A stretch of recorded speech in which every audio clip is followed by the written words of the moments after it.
It's almost Christmas. It's the 15th of the 12th month of the year, December. That means Christmas is 10 days away. Christmas is such a finicky thing. I don't think I've really celebrated Christmas, at least in the way it's supposed to, since I was like a kid. And thinking about Christmas in general as a time of festivities be a condition socially to just, come together and have a lot of fun during Christmas time and be like, yo, this is what we do as a society in the current day. And this is a holiday that we enjoy, but we don't question. I don't want to say we don't question. I think that a large part of society does not sit and question um, the traditions and the types of holidays that they celebrate, and they push so much of their emotional energy to. Um, Again, it comes from where the intention comes from, of course. If the intention for the holiday is purely just on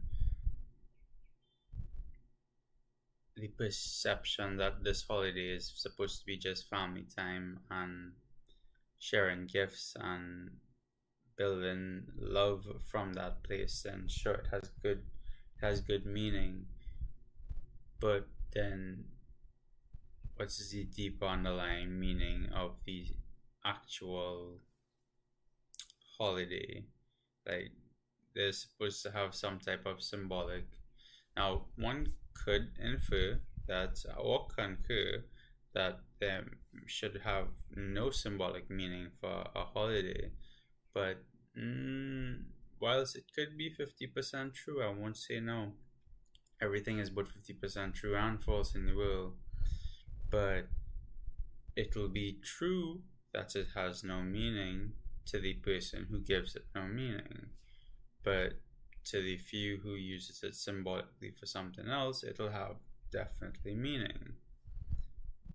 What symbol that creates is all based upon the intentions that the few or the majority have with the intention and what they do.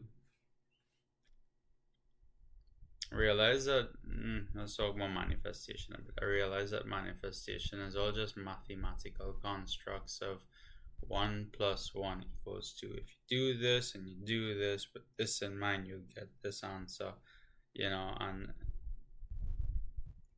it's not that I've not been able to successfully consistently manifest just because of the limitation factors on certain things about manifestation. See, however, I have been able to use it a lot in certain scenarios and gain consistent results. Let me break it down for you real quick. Manifestation has nothing to do with woo magic. Manifestation has all to do with the self and where you are currently and your ability to concentrate on something and follow through with something. Manifestation is first setting an intention.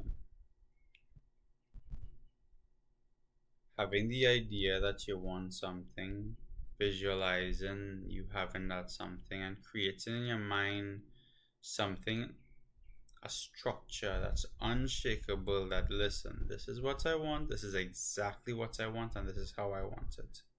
Now, don't attach yourself to the idea that you have it as, attach yourself to the idea that you have it. Don't attach yourself to the idea that this is the exact thing that you want. The parameters that you set, but it could show up in any way. Now you have to go actively work for it. This is the part a lot of people don't like, because not yet, sorry. Second, you're gonna look at the limitations.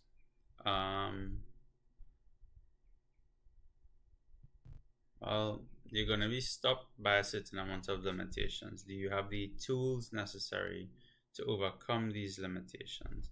If not, you need to go back and look at the tool list that you have to get the certain tools outside of yourself or within self required to then get over the limitations stopping you from getting to what it is that you want. Now, there's a certain thing that happens there where you need to change who you are fundamentally to show up as a person capable of keeping this intention. The greater the intention, the greater the thing is that you want from that having that intention, you could have it, but it will make you want to quit at a point where you have to change who you are of the past version to show up as who you are in the present version that will keep that gift, that manifestation, that item that you want. And the old you can't follow you, the old you won't be able to step forward into this new manifestation, if you may, of what it is, this new intention. When you create that shift by letting go of the by overcoming the limitations, by knowing you have the tools necessary to overcome the limitations, and you make that shift now to become the person who are going to use those tools to overcome those limitations and do it again and again and again, that person is now going to be faced with a new challenge. The new challenge is the point of no return. Will you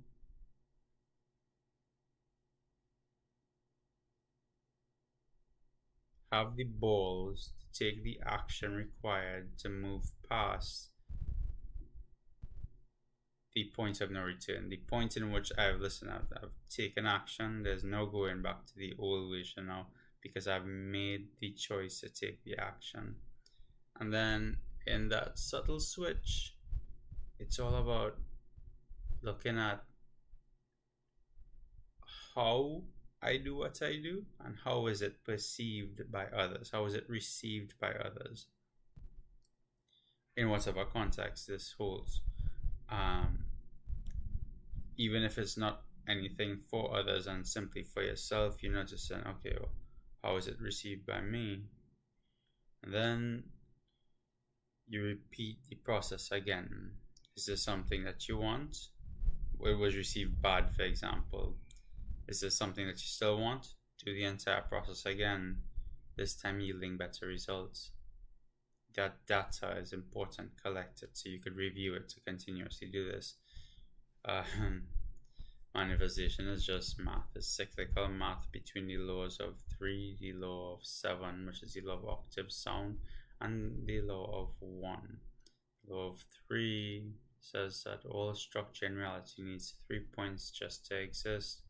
The law of 7 is that there's 7 levels or sound octaves that resonates to create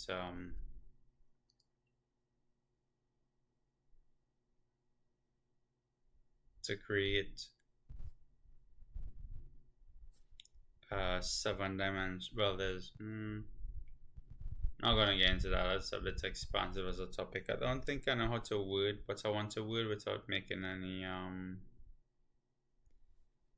discrepancy, miscommunications. And the law of 1 that states that everything comes from one place, is created from one single point of vibrational frequencies. Everything is connected. And in time being a loop of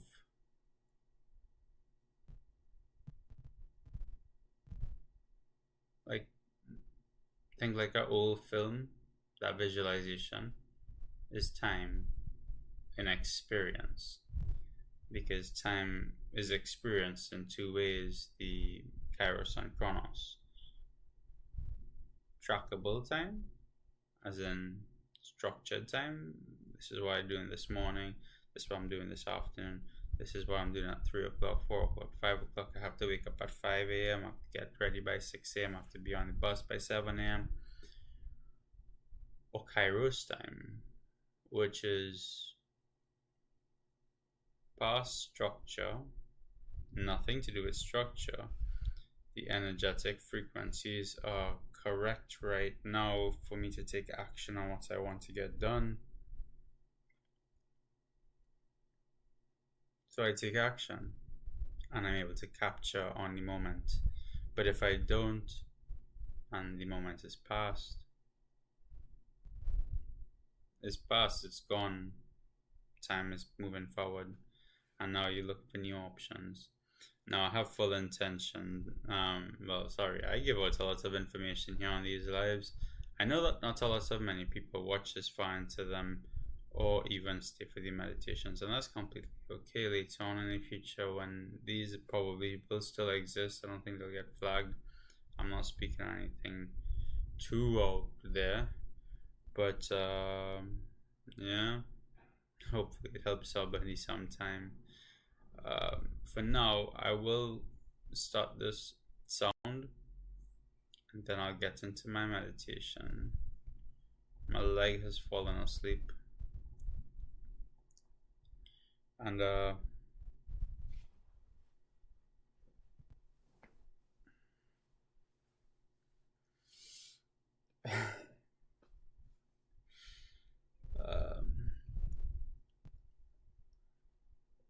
oh, okay, I'll mute myself now. Again, remember, just follow this. Breathe in and out. Follow that breath. Bring that awareness within self on a certain part of yourself, and allow yourself to sit still and observe.